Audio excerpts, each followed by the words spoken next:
Welcome back to the podcast. Welcome to episode, which is all on how to create SOPs.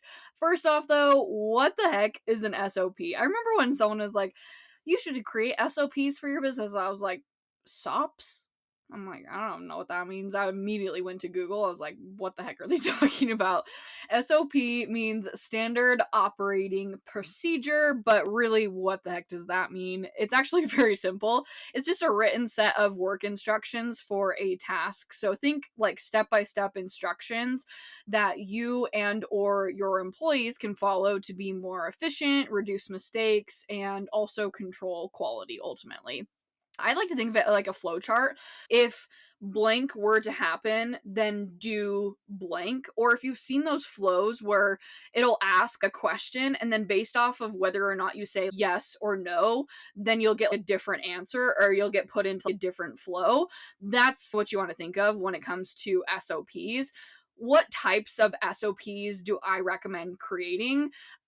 You can create a bunch of different SOPs. These are the ones that I recommend, though. Failed payments, handling refund requests, team member onboarding, client onboarding and offboarding, launching an offer, and then batching content like emails, podcasts, Instagram, blog posts, whatever makes sense for your business.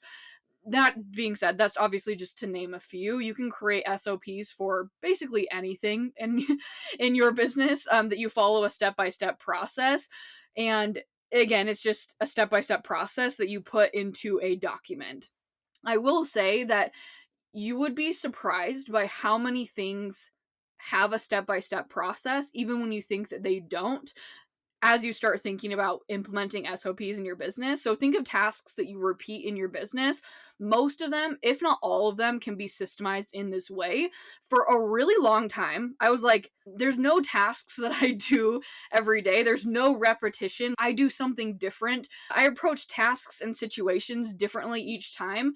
But the deeper that I actually looked at things, I saw patterns, and then I realized that those patterns could be turned into SOPs, like a step-by-step, right? If you want to scale and you want to stop wasting time and also be able to hire easier, you need SOPs. If you want to ever be able to step away from your business and have your team handle things, you need SOPs. If you want to work less, you need SOPs. Every business that is going to be successful needs an SOP. What types of SOPs can you create, though? There's really 4 different types of SOPs. You can do written, video, flowchart, and checklists. Or you could even do one that's a combo of all of them or a combo of 2 of them, and we'll get more into that in just a second. I personally stick to written mainly, but all of them are really great. It just depends on what makes the most sense for the task that you're trying to write out and the different situations. So like checklists are really great for delegating something to like a team member so nothing gets skipped over, whereas like flowcharts are really great if you have a few different pathways and options depending on the situation. Like, for example, handling failed payments or handling refunds. Like, you could have a different flow where it's like, are they reaching out about a refund about this type of offer? If yes, then take this path, versus if no, then take this path. So there's a bunch of different things. It totally just depends, again, on which format, depends on the situation.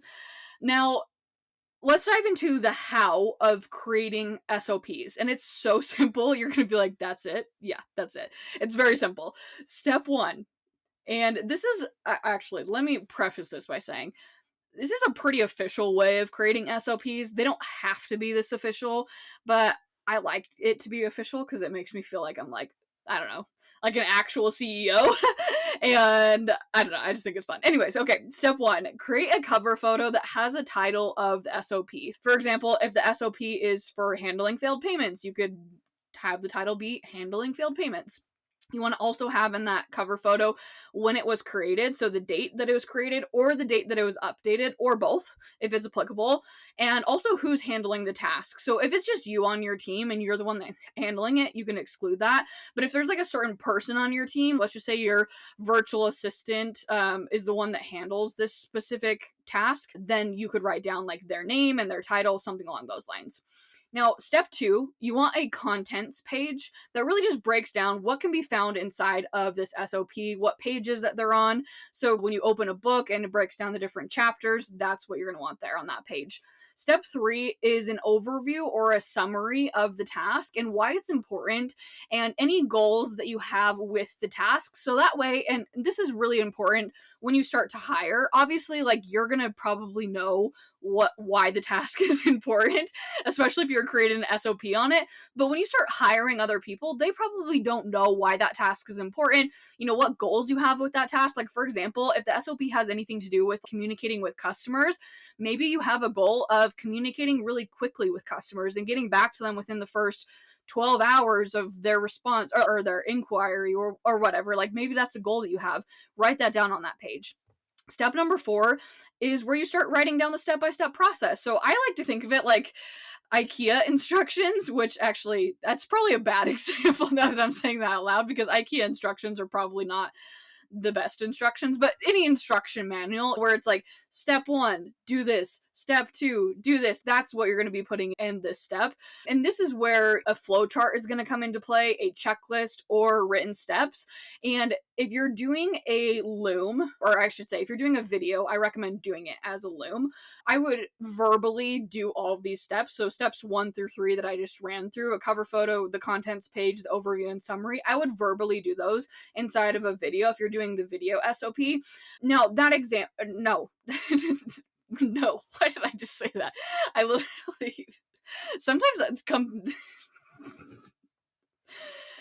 sometimes things come out of my mouth and I'm like, I literally don't even know what my brain was just doing right then, or how my brain, I don't think that my brain was thinking that, but I think that my mouth somehow disconnected from my brain and just did whatever it wanted to do. Okay, anyways. Let me give an example of a very brief, and this is not at all detailed step by step, but this is what you would want to do inside of this document. It would be something along these lines. I could create an SOP for how I handle failed payments. First, once the failed payment email comes in, I will let my automated email system handle it. After the third failed payment email, I will reach out to the customer and say XYZ, and I'm literally going to put like a script of whatever it was that I would say. After the fourth failed payment, the customer's access to the offer will be restricted, and then 15 days after the fourth failed payment, I will send the remaining payment balance to collections if it hasn't been paid. That's like a step-by-step, right? So if this doesn't happen, then do this. After the third failed payment, do this. After the fourth failed payment, do this. That's a very brief, not at all detailed breakdown, but I would write out all of that and I would put it into a document so I can reference it every single time that there's a failed payment, or my team can. And again, this is so important, not just for you. And you might be thinking, I don't need to do this because I know the steps to take.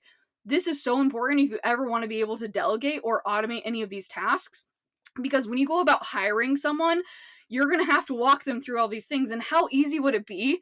So easy, by the way, if you had an SOP in this beautiful document or this beautiful video, wherever it is, the format that you created it in, and you're like, hi, this is the SOP of how to do the whatever it is that the tasks that you're delegating to this person, and they're going to have a step-by-step detailed system to walk through, and this is going to minimize the amount of mistakes that are being made, right? And it's also going to help them so much because they can always just refer back to it with any questions, which kind of leads me to step 5 of how to create an SOP, which is the optional last few pages of this document.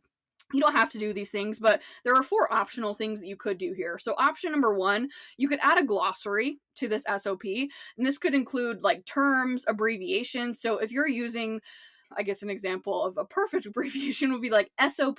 And if you want to have a glossary that breaks down like what does SOP mean. So if you use a lot of different terms and like abbreviations throughout the like step by step that you wrote out or that you were showing inside of a video maybe, then that would be included inside the glossary. So that way people aren't coming back to you and they're like, what does this mean? And it's just all in the glossary. So that's option number 1. Option number 2, and you can do all these or you could do one of them or you could do a few of them. And option number 2 is a contact list. So if someone needs support with that task, who do they go to? Or it could even be a contact list of, let's just say that you're utilizing Kajabi as the program, and maybe Kajabi has a support team, which they do, by the way, they do have a support team. You could like reference like maybe the Kajabi support emails there. So that way, if someone has a question about I don't know, a certain thing, or maybe there's like a tech issue, you could have that in the contact list so they could easily access that. Option number 3 is a resource list. Does the person that is doing the task, whether that be you or someone on your team, do they need login information to a certain tool? Maybe they need other SOPs to reference. If this SOP maybe isn't the right steps to be taking for whatever the situation is there another SOP that they could be linked to? Adding that in there. Option number 4 is an FAQ section. And so if one of the other 3 other options still doesn't answer all of the questions, you could add this section in, or you could just use this section instead of all the other sections. So again, these are optional pages and they're all great. I would say if you have a team, these are probably the most, I would definitely recommend at least doing 1 or 2 of these optional different pages on the document, because it's going to be really helpful for them to be able to not have to go to you every single time they have a question or need to find something. But it's also helpful too if you're just doing the task, because how many times do you have to, if you're reaching out to a support email, or if you're like looking up, I guess you probably don't look up abbreviations if you're the one that's using them all the time, but especially like with reaching out to like support, like how easy would it be to just be able to have an email that you just copy and paste, and that way you don't have to go search for the support email or the support phone number or whatever, whoever it is that you're contacting.